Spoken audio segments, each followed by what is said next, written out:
My name's Daniel Johnson. I am convener of the Scottish Fabians. Perhaps the thing I'd like to say first and foremost is while I'm being billed as Scottish Fabians have no explicit policy beyond what's set out in Rule 2, which talks in lovely terms about kind of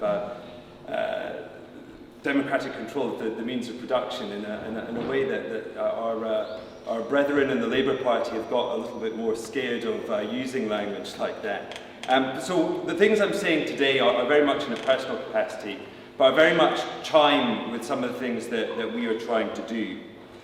So, in a sense, I'm actually slightly angry with Compass today, because I think they've given all the speakers quite a difficult challenge, because the Good Society is a fantastic topic, but you've either got a very short answer, which is that essentially what we want is a society based on equality, and one which gives you a fair reward for the efforts you put in, and everyone's treated fairly.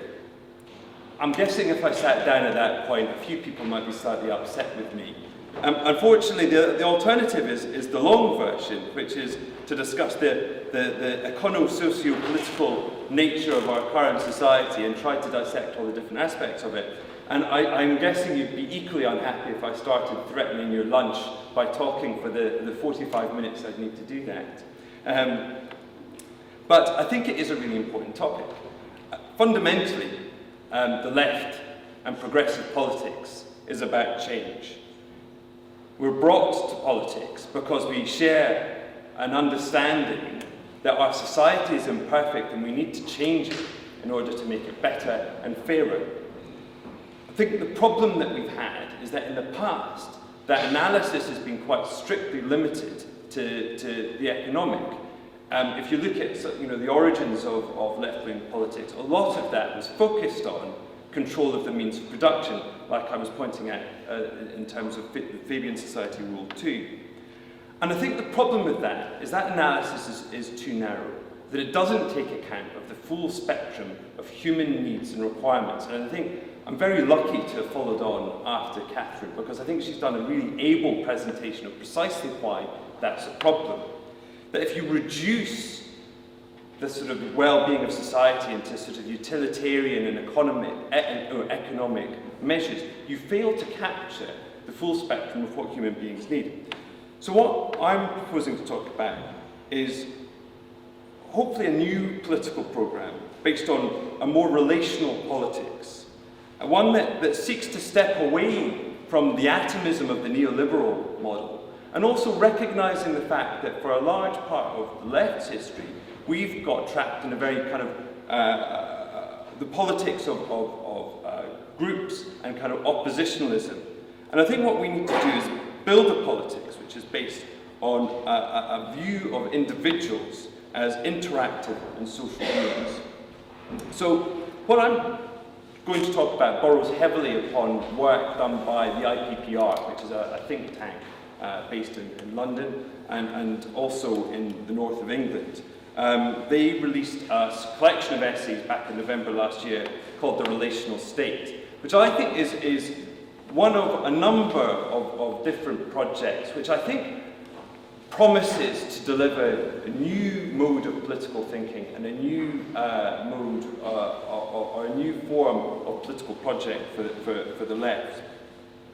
But I think maybe the best way of sort of understanding this is I think through personal stories, and I've got a couple I want to share with you that I think bring to light kind of the issues that the relational state wants to tackle and what it tries to deal with. So just over a year ago, I was lucky enough to become a dad for the first time, and I have a wonderful 14-month daughter who brings a huge amount of joy to me most of the time. I don't always think that at 3 o'clock in the morning, but there you go. And unfortunately, when Freya was born, she had a problem with her small intestine, which meant that we spent the first 4 months of her life in the Sick Children's Hospital, where she received excellent care. And the interesting thing about that was, throughout that time and immediately after, when I tell people about this, their immediate reaction is, oh, that must have been terrible for you. It must have been awful. It must have been very difficult for you to bond with your child. And no one would ever plan for their child to be born in those circumstances. And I'm not going to pretend that the first 48 hours wasn't anything other than very traumatic. But actually, most of that experience was a very positive one. We were surrounded by wonderful people who helped us look after Freya, who helped us emotionally, and we also felt very involved in Freya's care for those first 4 months. And to the point where we would very actively take part in the morning ward rounds, and then sometimes me and my wife were giving longer descriptions of what was going on with Freya than the nurses were. They weren't always happy about that, but most of the time it was good. And fundamentally what was right about that situation was that we were in a situation where the nursing staff and the doctors were empowered people able to get on with their jobs using their professional judgment, and they were working within an institution which was of a size and scale where they could identify with it, and they had all had a very collective view about what they needed to do in terms of their role within that institution. The flip side of that is where my wife recently had to go for an outpatient's appointment, where she was told just to have a meeting to arrange the appointment, she would have to go along to a particular clinic. In order to make it a fixed time appointment, you would have to call within a specific 60-minute period on a Monday morning, or if you wanted to actually arrange an appointment in person, you'd have to call another time, another 60-minute period on Wednesday lunchtime. And even then you weren't guaranteed to get an appointment. Although you could turn up in person, and when you did turn up in person, the first 50 people who arrived would get a green ticket, the next 50 people would get a blue ticket, and anyone after that wouldn't get a ticket at all. If you got a green ticket, you were probably going to be seen. If you got a blue ticket, you might be seen if they got through all the green tickets in time. And if you were sat there in person, you were basically taking your chances. And this was all just to basically be seen by someone, to go through a checkbox list, screening before the procedure. And the other thing to say was that if you hadn't actually seen the video clip that they had on their website, when you saw the person to go through the checklist, you would immediately be sent back home again, and you'd have to start the whole process because you needed to watch that in order to pass the test.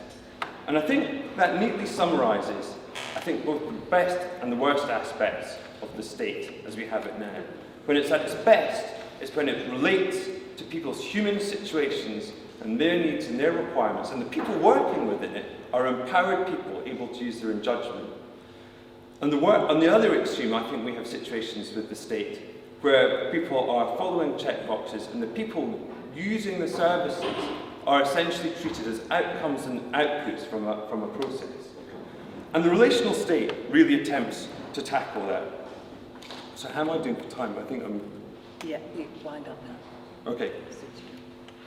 So the relational state really seeks to set out a new way of remaking the state, which puts relationships at the very heart of that.